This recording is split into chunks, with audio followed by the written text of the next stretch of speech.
Bismillahirrahmanirrahim. Assalamualaikum warahmatullahi wabarakatuh. Anak-anakku sekalian, selamat berjumpa kembali di pembelajaran PKN. Dan alhamdulillah sekarang kalian semua sudah menginjak peringkat menjadi kelas 12 yang sebelumnya di kelas 11. Saya ucapkan terlebih dahulu selamat atas keberhasilan kalian semua untuk bisa duduk di kelas 12. Kali ini pembelajaran PKN seperti biasa dilaksanakan 2 jam pertemuan seperti biasa sesuai dengan kurikulum nasional. Tetapi kali ini pembelajarannya dilaksanakan melalui video ini karena dalam keadaan darurat atau pandemi seperti sekarang ini. Untuk memulainya, kelas 12 bab pertama yaitu tentang pelanggaran hak dan pengingkaran kewajiban menurut nilai-nilai Pancasila. Yang pertama ada 4 poin. Yang pertama, hak dan kewajiban warga negara. Yang kedua, hak dan kewajiban warga negara dalam nilai-nilai Pancasila. Yang ketiga, kasus pelanggaran hak dan pengingkaran kewajiban.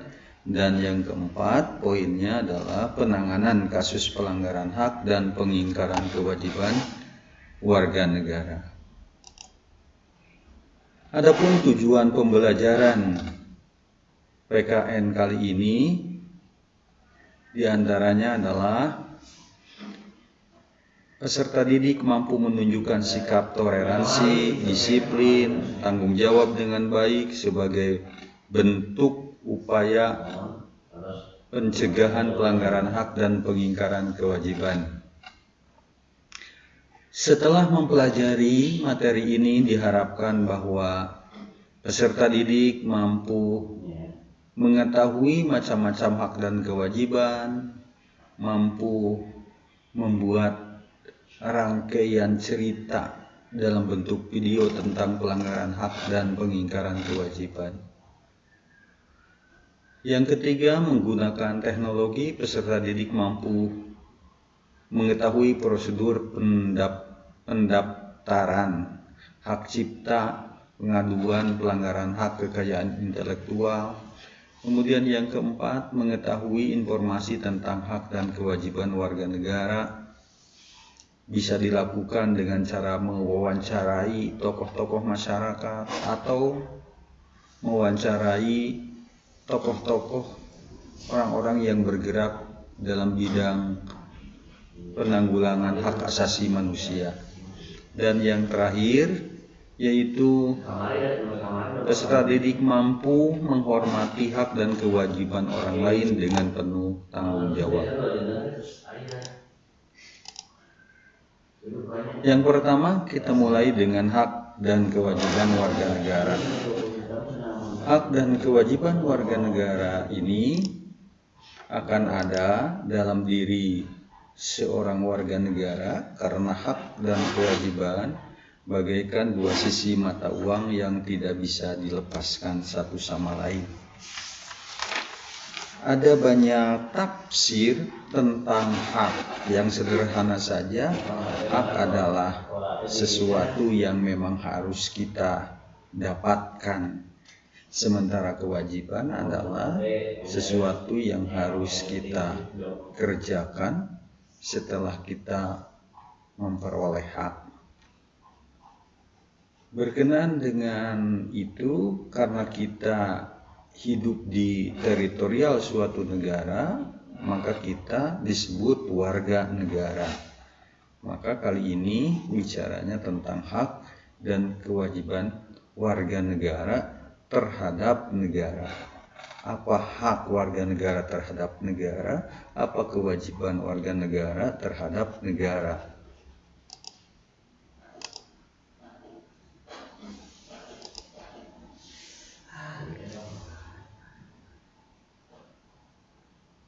Makna dari hak dan kewajiban warga negara adalah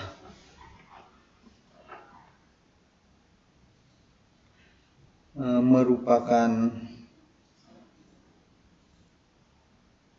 keserasian, harmonisasi antara penuntutan terhadap hak dan berjalannya kewajiban. Karena setiap warga negara melekat dalam dirinya, dimanapun berada, hak dan kewajiban terhadap negaranya. Ada banyak macam hak warga negara, diantaranya hak kesamaan kedudukan di hadapan hukum dan pemerintah. Ada hak atas pekerjaan dan penghidupan yang layak. Ada hak berpendapat sesuai dengan pasal 28. Ada hak kemerdekaan dalam memeluk agama, ini juga sama diatur di dalam pasal 29 Undang-Undang Dasar 45. Hak ikut serta membela negara. Hak mengembangkan kebudayaan nasional, juga ini juga sama diatur dalam pembukaan dalam pasal Undang-Undang Dasar 45, pasal 32. Juga ada hak atas kesejahteraan sosial. Hak mendapat keadilan bagi seluruh rakyat tanpa kecuali. Yang berikutnya yaitu kewajiban warga negara. Yang pertama, kewajiban warga negara mentaati hukum dan pemerintah.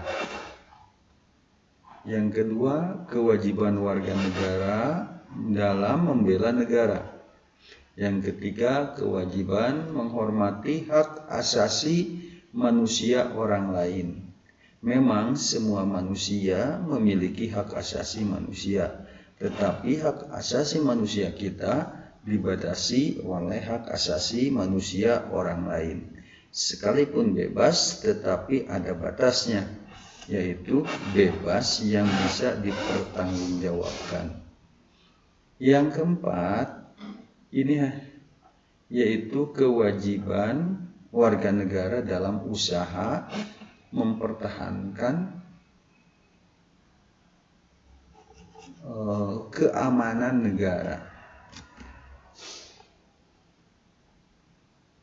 Berikutnya, hak dan kewajiban negara terhadap negara. Sekarang hak negara terhadap warga negara. Kalau tadi kewajiban warga negara terhadap negara, kalau sekarang hak dan kewajiban negara terhadap warga negara. 1. Menciptakan peraturan undang-undang yang dapat mewujudkan ketertiban dan keamanan bagi seluruh rakyatnya. Negara harus mampu menciptakan peraturan yang bisa menjamin ketertiban serta menciptakan keadilan bagi seluruh warga negara, karena memang negara punya kekuasaan untuk membuat peraturan. Kemudian negara juga memonopoli terhadap sumber daya yang menguasai hajat hidup orang banyak. Bumi, air, dan kekayaan alam yang terkandung di dalamnya memang harus diatur oleh negara untuk sebesar-besarnya bagi kemakmuran rakyatnya. Sekalipun dalam pelaksanaannya masih banyak tumpang tindih, bahkan menunjukkan ketidakadilan dalam pengelolaannya. Tetapi negara harus memonopoli kegiatan pemanfaatan sumber daya, baik yang melekat di dalam kekayaan negara ataupun unsur penunjang. Yang ketiga, hak negara untuk dibela. Bela negara itu berlaku bagi semua warga negara, tidak terkecuali. Bela negara tidak hanya milik para tentara yang mengangkat senjata. Bela negara juga tidak hanya milik polisi yang membawa pistol, tetapi bela negara bagian dari kewajiban warga negara. Wujudnya tergantung pada profesi yang dijalaninya. Seorang penarik driver ojol, dia keluar rumah pagi-pagi dan pulang larut malam dalam rangka mencari nafkah untuk keluarganya, sesungguhnya itu bagian dari bela negara. Karena bela negara bisa dilakukan dengan atau sesuai profesinya masing-masing. Seorang dokter pergi ke rumah sakit untuk mengobati orang yang sakit, bagian dari bela negara, karena bekerja sesuai profesinya masing-masing. Yang keempat, hak negara untuk ditaati hukum dan pemerintahannya. Taat terhadap hukum dan pemerintah bagian dari kewajiban warga negara, tetapi hak negara adalah hak ditaati. Hukum itu ada untuk ditaati, pemerintah itu ada untuk memerintah. Memerintah siapa? Warga negaranya. Maka warga negaranya harus taat terhadap pemerintahnya. Kenapa? Karena pemerintah di kita di Indonesia, pemerintah yang dibatasi oleh undang-undang. Jadi pemerintah kalau bertindak sewenang-wenang maka bisa di-impeachment atau dijatuhkan berdasarkan undang-undang dasar atau melanggar undang-undang dasar. Berikutnya adalah kewajiban negara atau pemerintah. Satu, melindungi segenap bangsa dan seluruh tumpah darah Indonesia. Yang kedua, memajukan kesejahteraan umum. Tiga, mencerdaskan kehidupan bangsa. Yang keempat, ikut melaksanakan ketertiban dunia. Ini kewajiban ini sesuai dengan tujuan nasional Indonesia yang terdapat di dalam pembukaan Undang-Undang Dasar 45 alinea keempat.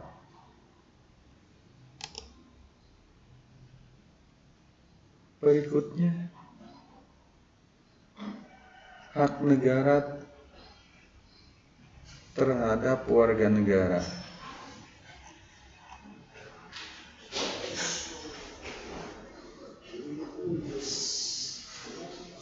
Menurut Bapak Winarno dalam buku Sulaiman, ada 3 hak.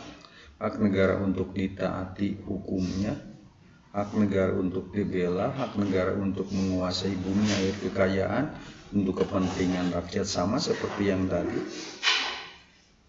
Kewajiban negara untuk menjamin sistem hukum yang adil, ini kewajiban negara terhadap warga negara. Yang kedua, kewajiban negara untuk menjamin hak asasi warga negara. 3, kewajiban negara untuk mengembangkan sistem pendidikan nasional sekarang. Pada saat ini pendidikan nasional dikembangkan dengan model pembelajaran daring karena memang situasi sekarang seperti ini. Lagi musim pandemi, untuk menjaga warga negaranya supaya tidak terpapar COVID-19, maka salah satunya upaya yang dilakukan dalam pendidikan nasional melalui pembelajaran secara daring. Yang keempat, kewajiban negara memberikan jaminan sosial. Negara berkewajiban menciptakan jaminan sosial dalam bidang kesehatan, misalnya negara melahirkan program BPJS. Dalam bidang pangan, negara melahirkan ada yang disebut dengan raskin, kalau dulu beras untuk keluarga yang miskin. Itu juga bagian dari jaminan sosial. Atau ada jam persal bagi ibu-ibu yang melahirkan. jaminan persalinan. Atau ada sekarang BPJS Ketenagakerjaan. Itu bagian dari kewajiban negara. Kemudian yang terakhir, kewajiban negara memberikan kebebasan beribadah.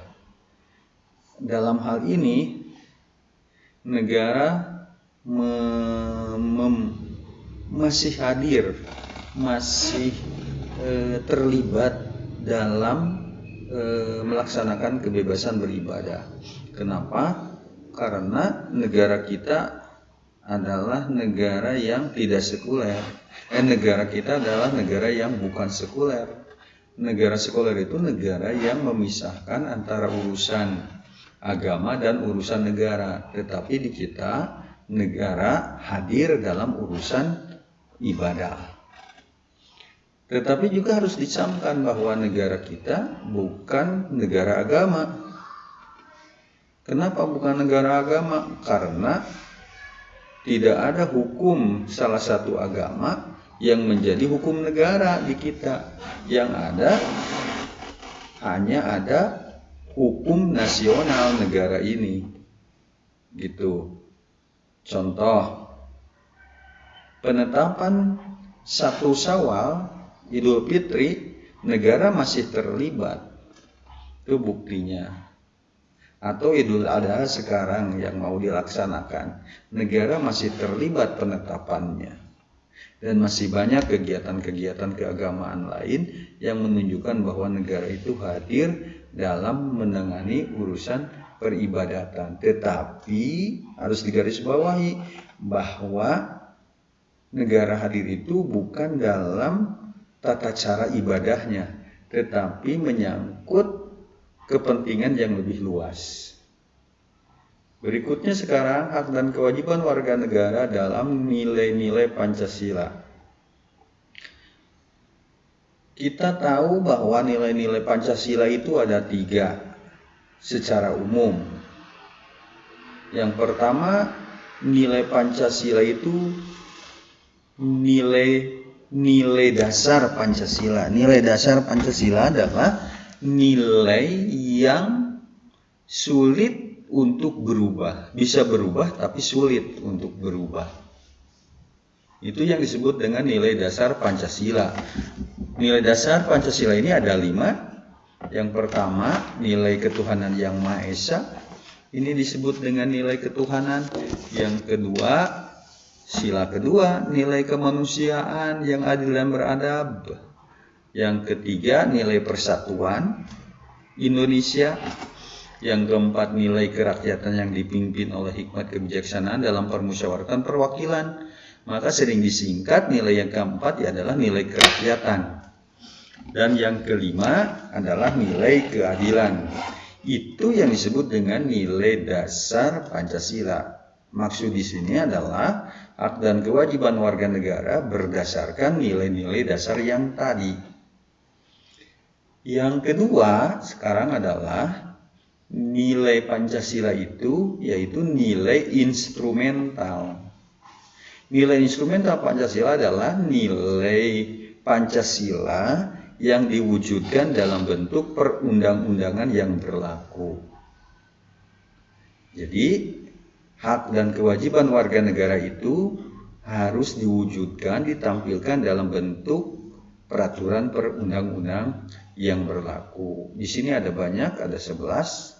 Ada yang ditulis saja, belum yang tidak ditulis. Masih banyak peraturan lain yang mengatur hak dan kewajiban warga negaranya berdasarkan nilai instrumen Pancasila. Salah satunya adalah tentang kewarganegaraan, tentang kesamaan kedudukan dalam hukum dan pemerintah, ada pekerjaan dan penghidupan yang layak bagi kemanusiaan, ada bela negara, ada kemerdekaan berserikat dan berkumpul, ada kemerdekaan memeluk agama, ada juga pertahanan keamanan negara, termasuk ada yang mengatur tentang pendidikan nasional Indonesia berdasarkan Undang-Undang Nomor 20 tahun 2003. Berikutnya yaitu nilai-nilai di dalam Pancasila itu ada nilai-nilai praktis. Nilai praktis itu adalah nilai yang ada, hidup, dan berkembang di masyarakat Indonesia. Nah, nilai-nilai itu ada melekat dalam masyarakat yang dikembangkan dan sesuai dengan sila-sila Pancasila. Tetapi memang dari segi instrumennya kadang ada, kadang tidak diatur. Tetapi nilai-nilai itu dianggap baik dan ada dalam masyarakat. Banyaklah contohnya sesuai dengan sila-sila Pancasila. Sila ketiga misalnya, saya ambil contoh, ada nilai kebaikan, nilai praktis itu yang disebut dengan nilai silih asah, silih asuh, silih asih. Itu ada melekat dalam masyarakat Indonesia dan dipraktekkan dari dulu hingga sekarang. Gitu. Itu salah satu contoh. Belum lagi nilai praktis di sila keempat. Ada banyak cara di sila keempat mewujudkan kerakyatan yang dipimpin oleh hikmat kebijaksanaan itu. Di beberapa daerah ada yang disebut dengan pemilihan, ada demokrasi langsung, ada demokrasi tidak langsung. Ini juga sama nilai-nilai praktis yang hidup dan berkembang di masyarakat Indonesia. Yang kelima ada nilai keadilan. Nilai keadilan itu ya nilai praktis juga banyak keadilan yang dipraktekkan sesuai dengan hukum adat masing-masing. Tetapi semuanya ini tidak bertentangan dengan nilai-nilai instrumental, justru sebagai solusi manakala tidak tercakupnya rasa keadilan itu, tetapi dinilai praktis ada. Berikutnya sekarang kita lihat ada faktor-faktor penyebab pelanggaran hak dan pengingkaran kewajiban. Ada dua. Yang pertama internal, yang kedua adalah faktor eksternal. Yang pertama adalah sikap egois. Ini juga sikap egois ini akan menyebabkan terganggunya hak dan kewajiban. Berikutnya, kenapa terjadi pelanggaran hak dan pengingkaran kewajiban? Karena adanya rendahnya kesadaran terhadap hukum. Yang ketiga juga sikap tidak toleran. Sikap tidak toleran ini melahirkan sikap apatis dan tidak peduli. Ini juga akan mengganggu atau akan menyebabkan lahirnya pelanggaran hak dan pengingkaran kewajiban. Di samping faktor internal juga ada faktor eksternal, diantaranya ada ketidaktegasan aparat penegak hukum. Ada sebagian ditindak, sebagian tidak ditindak.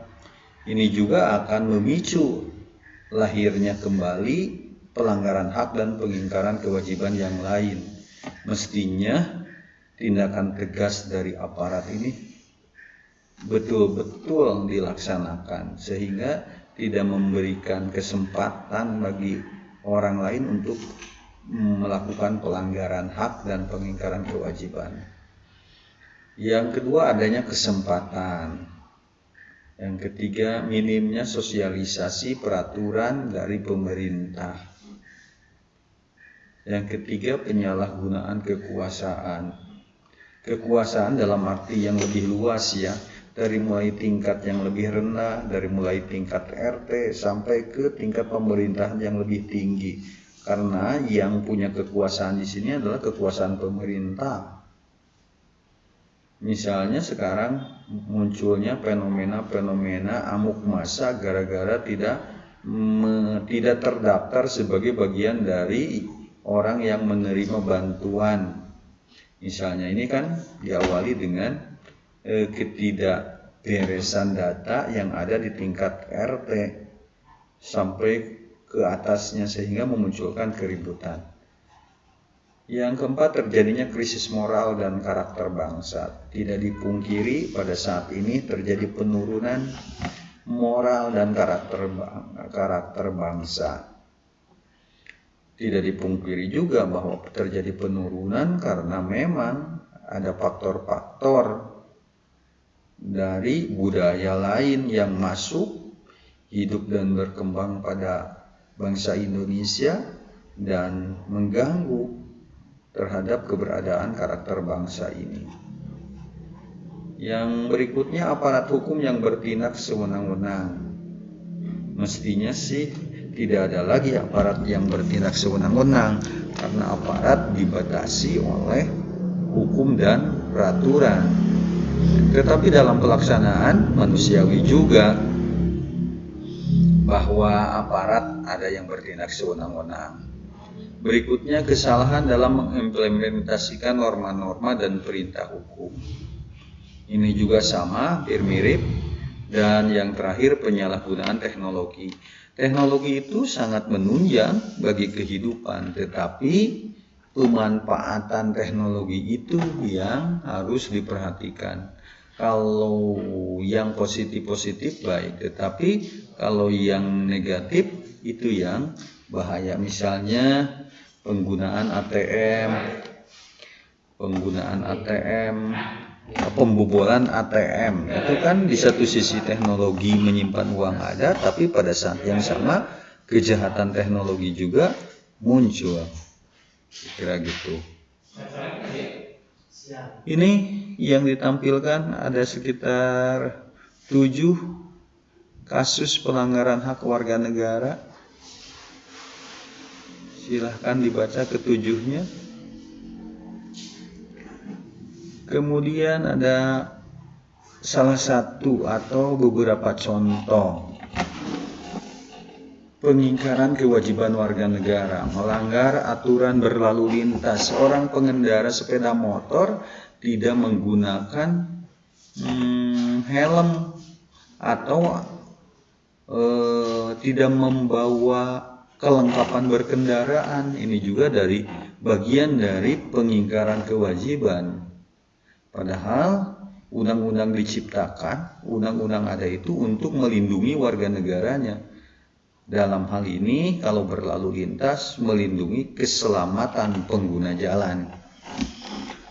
Salah kedua contohnya yaitu menghindari tugas menjaga keamanan lingkungan.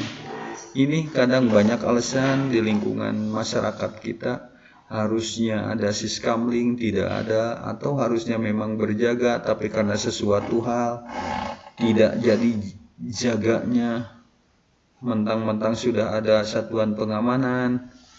Ini jadinya dihindari, kira-kira begitu. Itu juga sama dengan pengingkaran kewajiban. Yang ketiga, unjuk rasa yang berakhir risuh. Unjuk rasa itu memang dibolehkan menurut undang-undang, tetapi kalau berakhir risuh, apalagi sampai anarkis, itu yang tidak boleh. Nah, ketika sudah terjadi unjuk rasa yang anarkis, itu yang dimaksud dengan pengingkaran kewajiban. Yang keempat, contoh yang keempat diantaranya tidak membayar pajak. Pajak itu memang kewajiban warga negara, karena negara perlu untuk membangun negara itu kan perlu biaya. Salah satu biaya membangun negara dari membayar pajak. Nah, sekarang ketika tidak membayar pajak, otomatis membayar pajak juga hasilnya dikorupsi misalnya, itu urusan lain. Kalau korupsi kita, kalau tidak membayar pajak berarti terjadi pengingkaran kewajiban warga negara. Ini upaya yang bisa dilakukan dalam penanganan kasus pelanggaran HAM. Misalnya upaya pemerintah dalam penanganan kasus pelanggaran hak dan kewajiban warga negara, misalnya menegakkan supremasi hukum dan demokrasi. Yang kedua, meningkatkan kerjasama yang harmonis antar kelompok. Yang ketiga, mempertegas peran lembaga penegakan hukum. Yang keempat, meningkatkan kualitas pelayanan publik. Yang kelima, meningkatkan pengawasan dari masyarakat dan lembaga-lembaga politik. Yang keenam, meningkatkan prinsip kesadaran berbangsa dan bernegara. Yang ketujuh, meningkatkan profesionalisme lembaga keamanan dan pertahanan negara. Ini bagian dari upaya yang bisa dilakukan pemerintah dalam penanganan kasus-kasus pelanggaran hak dan pengingkaran kewajiban. Adapun upaya ini perlu dukungan dari masyarakat yang disebut dengan partisipasi masyarakat dalam pencegahan. Bisa dilakukan di lingkungan keluarga, di lingkungan sekolah, di lingkungan masyarakat, atau di lingkungan bangsa dan negara. Semuanya